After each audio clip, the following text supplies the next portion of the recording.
fourth example. Our function f is 3x. Our function g is 4x plus 5. Notation, f multiply to g of x is equal to 3x. Diretso na po tayo ha. Multiply to 4x plus 5. O sige, kapihin muna natin tuloy yung notation. We have f of x multiply to g of x. Value for f of x is 3x. Multiply, value for g of x is 4x plus 5. Here, distribution po tayo. Distribution. We're gonna have 3x times 4x. We multiply the numerical coefficient. 12. We copy the variable. We add the exponent. Square. Plus 3x times 5. This would give us 15x. Plus, final answer na po ito. Let's have now number 5. Some might have confusions po here. Pero, hindi po tayo nalitong class. Nag-multiply po tayo, diba? If you're going to ask me for the lowest term or simplified form nito, hindi po na natin siya pwedeng ma-simplify. Kasi, if we're going to consider the common factors of 12 and 15, 3 ulit yun. So, ano yung gagawin natin? Babalik tayo ulit dito. No. We distribute 3x here on this binomial. That's why our final answer or our product is 12x squared plus 15x. Let's have number 5. F multiply to g of x is equal to f of x multiply to g of x. This would give us 2x plus 3 multiply to x squared. Again, distribution po ulit tayo class. X squared multiply to 2x. This would give us 2x cubed.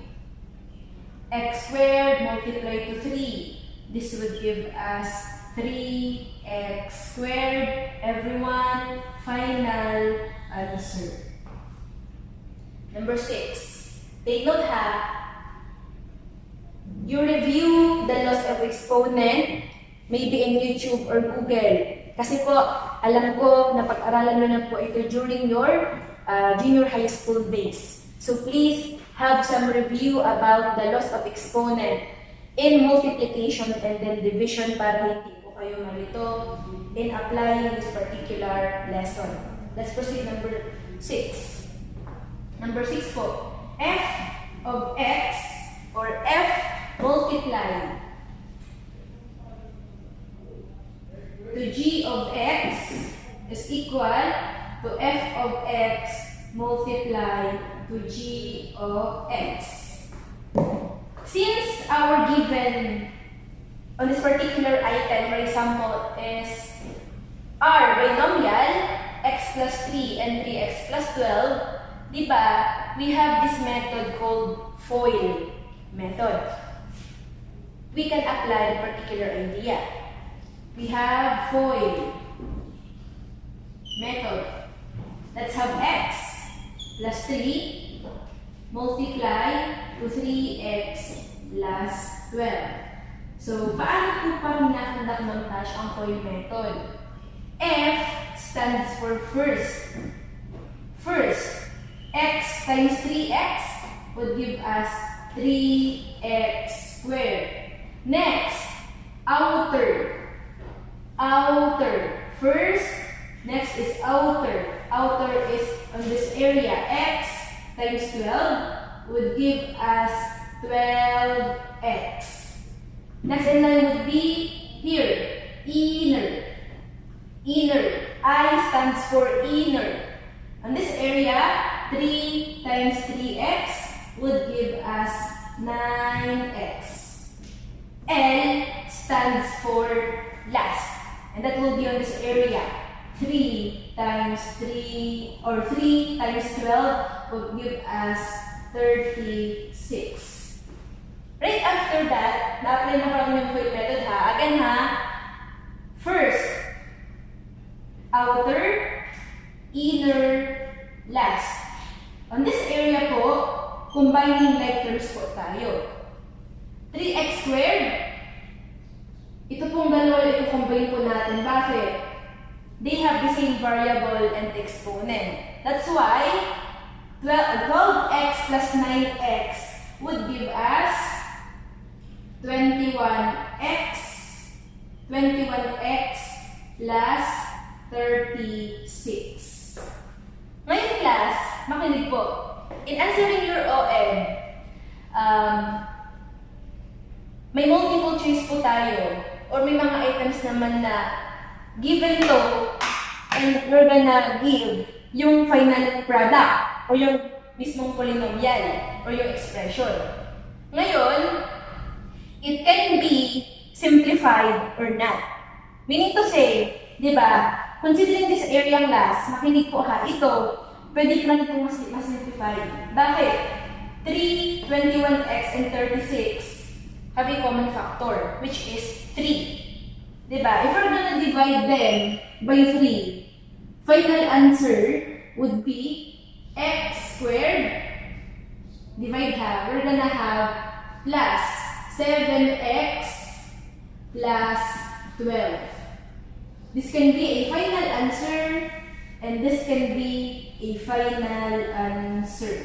It's up to you kung ilologos mo pa siya or hindi. Let's have the last item under multiplication of function class. What if each of the function has a binomial na value and the other one is binomial? How are we going to multiply them? Again, distribution lang po tayo mas palagi. Considering our notation, f multiply to g of x is equal to f of x multiply to g of x. This would be x squared minus 5x plus 6 multiply, ang pangit ng parenthesis, plus 6 multiply to x minus 2. Distribution, para siyang kind of a FOIL method, but ang pinagkaiba lang is ito po trinomial. But we can actually apply the idea of FOIL method here by distribution. We have x times x squared would give us x cubed. X times negative 5x would give us negative 5x squared. X times 6 would give us 6x. Next would be negative 2 multiply to x squared would give us negative 2x squared. Next, negative 2 multiply to negative 5x. Rules of integer. Negative times negative, this would be negative 2 times negative 5x would give us positive 10x. Last, negative 2 multiply to positive 6 would give us negative 12. Again, people ha, ano po tayo? Isa-isahin po natin yung kada term. We have this one, we have this one, we have this one.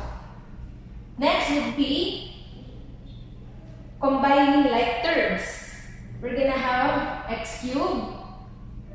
We're gonna have minus 5x minus 2x squared plus 6x plus 10x minus 12.